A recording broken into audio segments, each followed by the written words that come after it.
Good afternoon. Welcome to 12 PM News. This is Madhuri. Bulletin details చూద్దాం. ఆదిలాబాద్ జిల్లాలో విత్తనాల కొరత ఆందోళనకు దారితీస్తుంది. నిన్న మొన్నటి వరకు విత్తనాల కోసం బార్లు తీరిన రైతులు నేడు ఆందోళన బాటపట్టారు.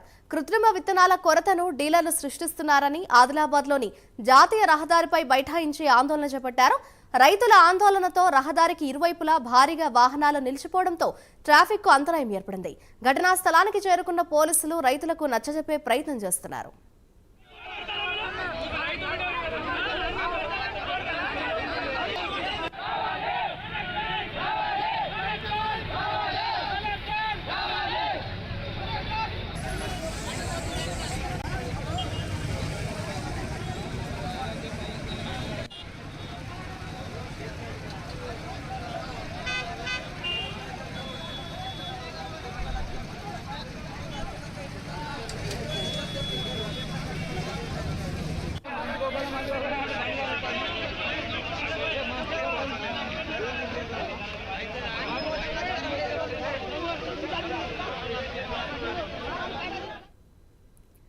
ఆదిలాబాద్ జిల్లాలో విత్తనాల కొరత ఆందోళనకు దారితీస్తోంది. దానికి సంబంధించిన బ్రేకింగ్ న్యూస్ చూస్తున్నాం.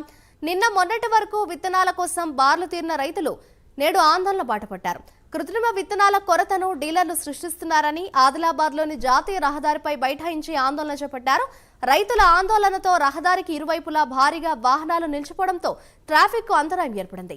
ఘటనా స్థలానికి చేరుకున్న పోలీసులు రైతులకు నచ్చజెప్పే ప్రయత్నం చేస్తున్నారు.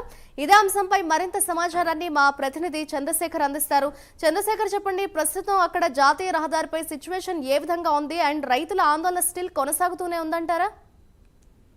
Okay, thank you Madhavi. ఇప్పటివరకు అయితే గత 3 రోజుల నుంచి చూస్తున్న విత్తనాల కొరత అయితే తీవ్రంగా ఉందని చెప్పవచ్చు. అయితే ముఖ్యంగా ఈ పత్తి రైతులు అయితే ఏదైతే వారికి సంబంధించిన రకం అయితే 2 రకాల పత్తి విత్తనాలను వారికి కావాలనే ఇప్పటికే దుకాణాల వద్దకు వచ్చి అయితే వారు ఉదయం నుంచే కొనుగోలు కేంద్రాల వద్దకు అయితే వచ్చారు.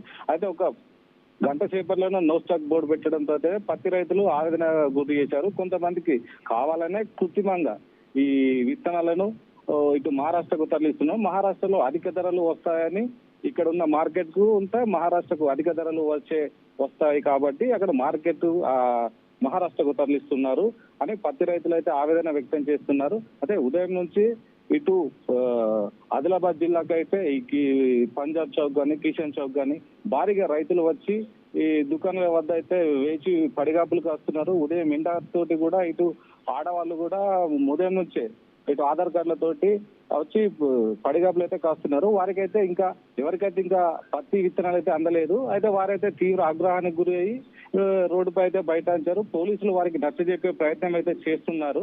ఇంకా ఈ పత్తి అంటే రానున్న ఇంకొక 5-10 రోజుల్లోపు వర్షాలు పడే అవకాశం ఉంది కాబట్టి పత్తి విత్తనాలు రైతులు అందరి వద్ద ఉంచుకోవాలి. మరి వెంటనే వ్యవసాయ పనులు కొనసాగించే ఉద్దేశంతో రైతులు పత్తి విత్తనాల దగ్గరికి అయితే వస్తున్నారు.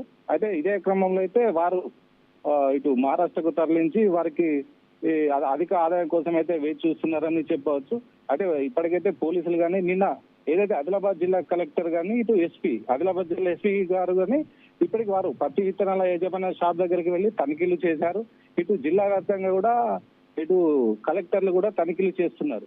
అయినా కూడా ఇంకా పత్తి విత్తనాల విక్రయ కేంద్రాల వద్ద అయితే ఇంకా రైతులు అయితే బారులు తీరే అయితే ఉన్నారు. ఇంకా చెప్పవచ్చు, ఇంకా ఇదే ఉద్రిక్తత అయితే కొనసాగించే అవకాశం అయితే ఉందని చెప్పవచ్చు. చంద్రశేఖర్.